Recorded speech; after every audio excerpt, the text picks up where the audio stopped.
Good morning. It is Friday, the 28th of November. I'm Maeve McMahon, and this is Europe Today, Euronews's daily live fix of European news and analysis.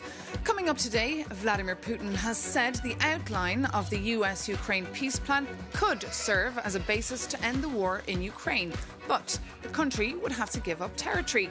This as Hungary's Viktor Orbán plans to visit Moscow today for FaceTime with the Russian president. For more on this visit and the reactions from the EU institutions, let's bring in Maria Tadeo. That's our EU news editor. Maria, good morning. Good to see you.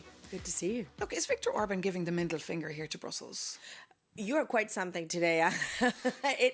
In a way, yes.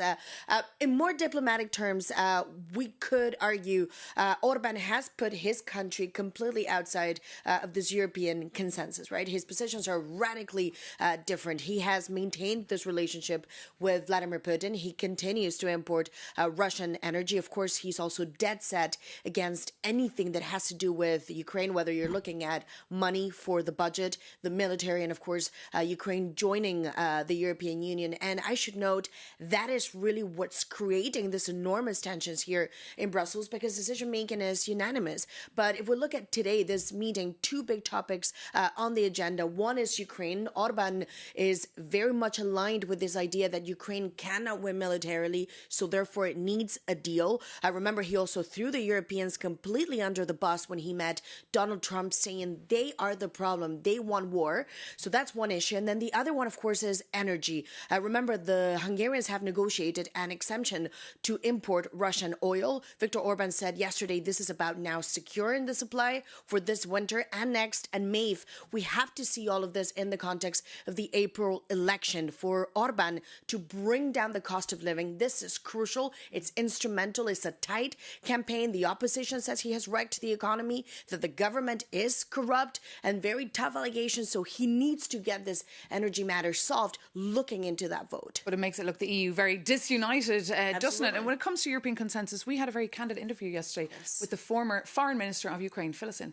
Indeed, Dmytro Kuleba, who of course was the foreign minister instrumental at the start of the war to create connections with the US, the Biden administration at the time, but also the Commission, also launched the process of accession. He spoke to our reporter Marit Wen-Jones. Very candid interview, but also real criticism that ultimately the issue is not just Trump, it's also the Europeans. He argues they do not act, they react, and that's an issue. Let's take a look. I am speaking about the inability of Europe to pull itself together. And as we see, you can have strong leaders in Europe, but then they drown in discussions. They cannot, for different reasons, they cannot come up with answers to the most important questions. I mean, if we proceed from the perspective of just satisfying the Russians, we will get nowhere. We will pave the road to hell with good intentions of satisfying the Russians.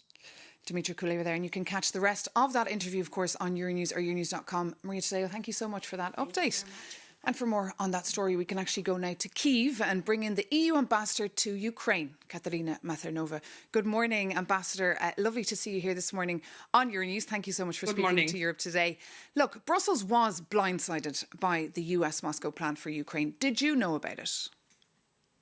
Well, just like Brussels was blindsided, we were blindsided here as well. And I think all of Europe. But more importantly, the Ukrainians were blindsided by the proposal as well.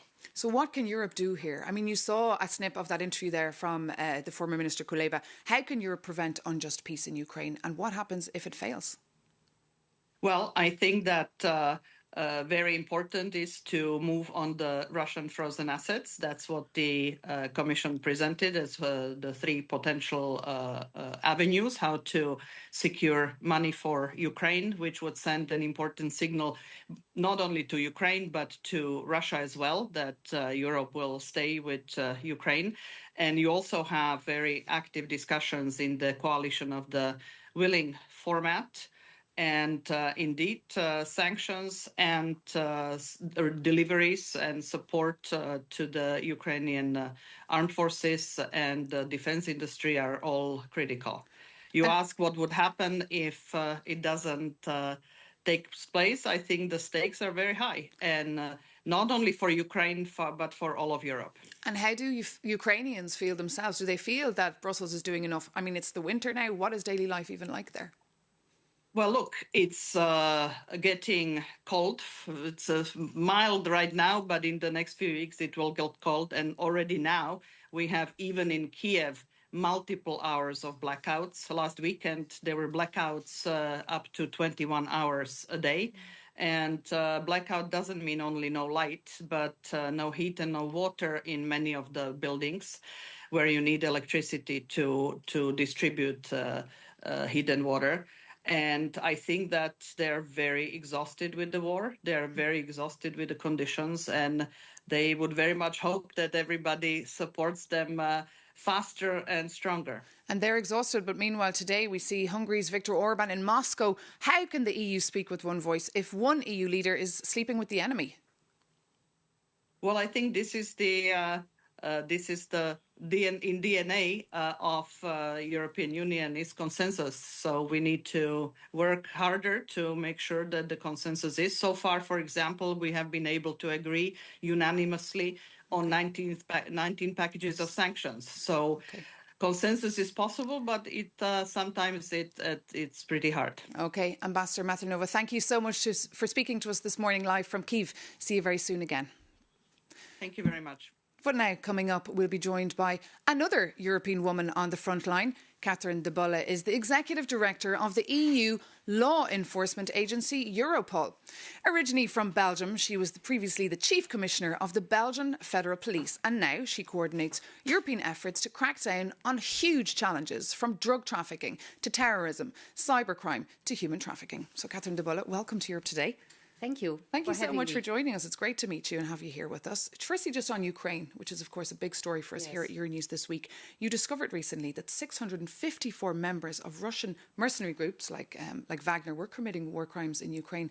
Tell us more about this investigation. Yes, we at Europol, we have the possibility to investigate war crimes that are committed in Ukraine. We do this together with different member states. The member states are always in the lead. It's very important to mention that we have a joint investigation team handed by Eurojust, and the cooperation focuses on video images that we analyze to detect where are the graves. We try to have the people who are the perpetrators and to identify them, and this information is then shared with the Ukrainian authorities. And what about Russia's hybrid war? What impact is that having on European society? Yes, it's very important that we raise more and more awareness on this.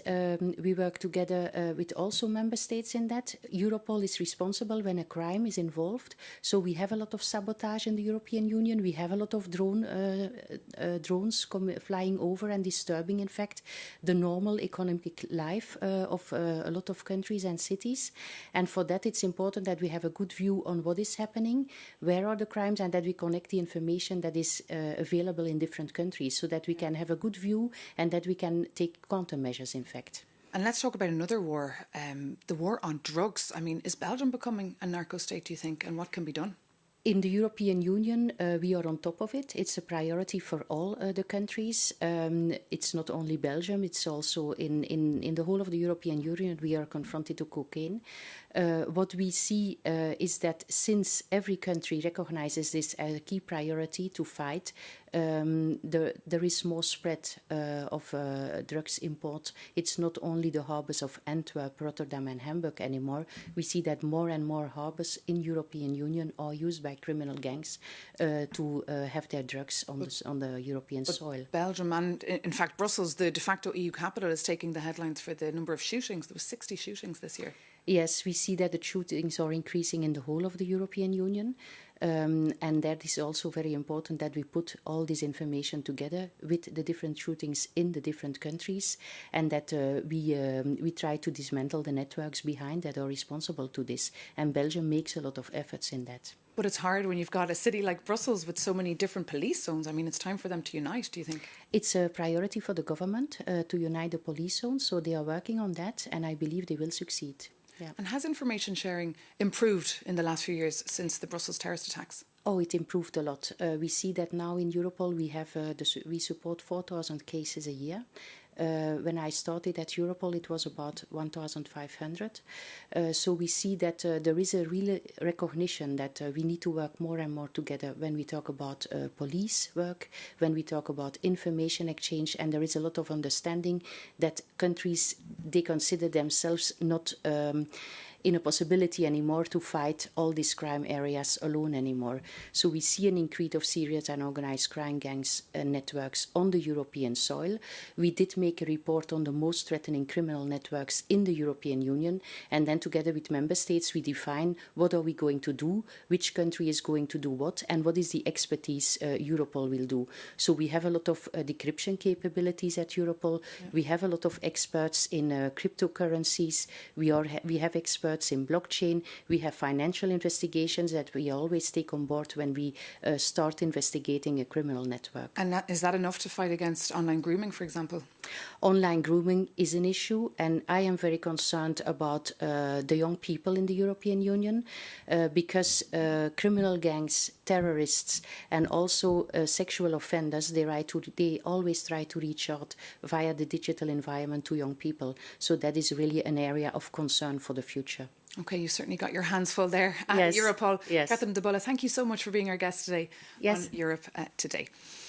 But now it is Black Friday. That is a day that many people have been saving for a long time to buy a new coffee machine, a hairdryer, or perhaps a winter coat. Our reporter Jakub Janis got caught up in the frenzy. Take a look. Money, it's a gas. Grab that cash with both hands and make a stash. Pink Floyd sang that in 1973. But making a pile of money is just one thing you can do. Another, spend it. For shoppers, it's a thrill. For the planet and workers, it's a bill. In 2024, a staggering 4.6 billion small parcels flooded into the EU. The trend is dramatically increasing, with over 90% of these parcels coming from China. Much of this ends up in the bin. Municipal waste still accounts for 27% of all trash in the EU, and only 9 countries meet recycling goals.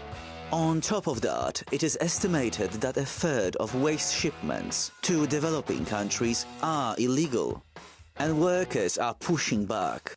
Zara staff are striking today in 7 countries, and they are joined by the Make Amazon Pay movement, protesting labor practices in over 30 nations.